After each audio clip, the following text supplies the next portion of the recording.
Extra ఉండే cloth మొత్తాన్ని ఈ విధంగా నీట్గా కటింగ్ చేసుకోవాలి.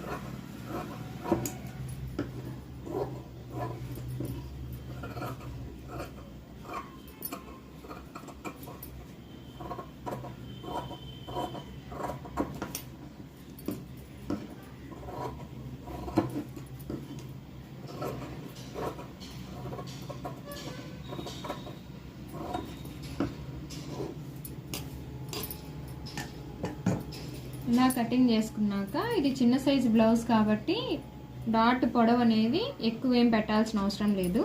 ఇక్కడ కనపడుతున్నాయి కదా ఖర్చులు, ఇదిగోండి ఇక్కడొకటి ఇక్కడొకటి, ఈ రెండిటికి మధ్య డిస్టెన్స్ వచ్చేసి 2 ఇంచులు మాత్రమే, ఎక్కువేం తీయలేదు ఎందుకంటే ఇది చిన్న సైజు బ్లౌజ్ కాబట్టి. ఇలాగా ఈ 2 మార్కింగ్లు ఒక దగ్గరికి వచ్చేలాగా ఫోల్డింగ్ పెట్టుకోవాలి.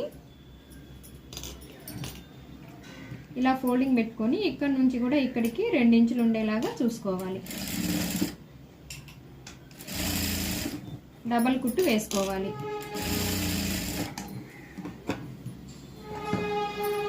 అలాగే ఇక్కడ ఉక్సు పట్టి సైడు కాజా పట్టి సైడ్ ఉంటుంది కదా, ఈ నెక్ సైడ్కి ఒక 1/2 ఇంచు వదిలిపెట్టాలి. ఇక్కడ వదిలిపెట్టేసుకొని ఇక్కడ కూడా ఒక 1/4 ఇంచు వెడల్పుతో 2 ఇంచులు పొడవు పెట్టి కుట్టు అనేది వేసుకోవాలి.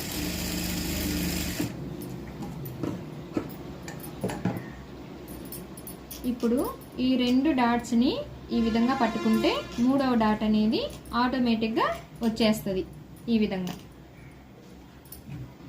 ఇక్కడ కూడా 1/4 ఇంచు వెడల్పు, 3.5 ఇంచు పొడవు. పెద్ద సైజు అయితే 4 ఇంచులు తీసుకోవాలి. ఇది చిన్న సైజు కాబట్టి 3.5 ఇంచు అయితే తీసుకోవాలి. ఇదిగోండి ఇలా వస్తుంది కప్పు సైజ్ అనేది, నీట్గా ఉంటుంది. ఇప్పుడు షేప్ బెల్ట్ అనేది కుట్టుకోవాలి. ఈ షేప్ బెల్ట్ని ఇలాగా ఒక 1/4 ఇంచు వదిలిపెట్టేసుకొని, ఇది చిన్న సైజు బ్లౌజ్ వాళ్ళకే చెప్తున్నానండి, 1/4 ఇంచు షేప్ బెల్ట్ అనేది ఎక్స్ట్రా వదిలిపెట్టేసుకోవాలి. ఇక్కడ ఈ డాట్ ఉంది కదా, ఈ డాట్ని ఇలా ఫోల్డ్ చేసుకోవాలి. కుట్టులేకి రాకుండా ఫోల్డింగ్ అనేది చేసుకోవాలి. కుట్టులేకి వచ్చిందనుకోండి లాగినట్టు అయిపోతుంది. అందుకే కుట్టులేకి రాకుండా ఇలా ఫోల్డ్ చేసుకొని ఈ బెల్ట్ అనేది జాయింట్ చేసుకోవాలి. ఇలా ఓపెన్ చేసుకొని ఎక్స్ట్రా క్లాత్ని కటింగ్ చేసుకోవాలి. ఇక్కడ కొంచెం గ్యాప్ కనపడుతుంది కదా, ఇది కుట్టులేకి వెళ్ళిపోద్ది కాబట్టి పెద్ద ప్రాబ్లం ఏమీ ఉండదండి. చూడండి ఇలా ఉంటుంది.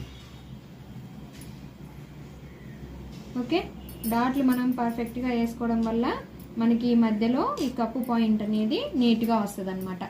ఈ వీడియో మీకు నచ్చిందా?